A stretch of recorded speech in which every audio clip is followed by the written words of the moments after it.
लाखो रुपये हातात आल्यानंतर कुणाचीही नीतिमत्ता डगमगली असती, मात्र हातावर पोट असणाऱ्या त्या महिलेने प्रामाणिकपणा जपत सोनाराच्या माध्यमातून तो राणीहार पोलिसांकडे सुपूर्द केला।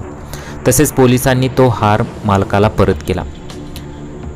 गोटे तालुका कराड येथील अधिक राव दिनकर पवार हे आपल्या कुटुंबासमवेत 7 सप्टेंबर रोजी हरितालिका मूर्ती विसर्जन करण्यासाठी कराडातील प्रतिसंगम घाटावर आले होते। कृष्णा नदीपात्रात हरितालिका मूर्ती विसर्जन करत असताना त्यांच्याकडून चुकून 8,30,000 रुपये किमतीचा सुमारे 10 तोळे वजनाचा सोन्याचा राणीहार नदीपात्रात विसर्जन झाला।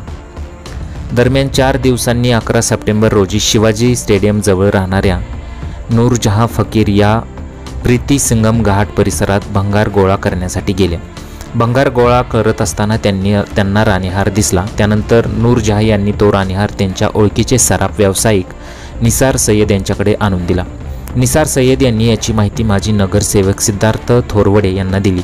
त्यानंतर तिघेही कराड पोलीस ठाण्यात आले। त्या ठिकाणी त्यांनी तो हार जमा केला। त्यानंतर पोलिसांनी गोटे येथील अधिकराव पवार यांना बोलवून घेत ओळख पटवून राणीहार त्यांच्या ताब्यात दिला।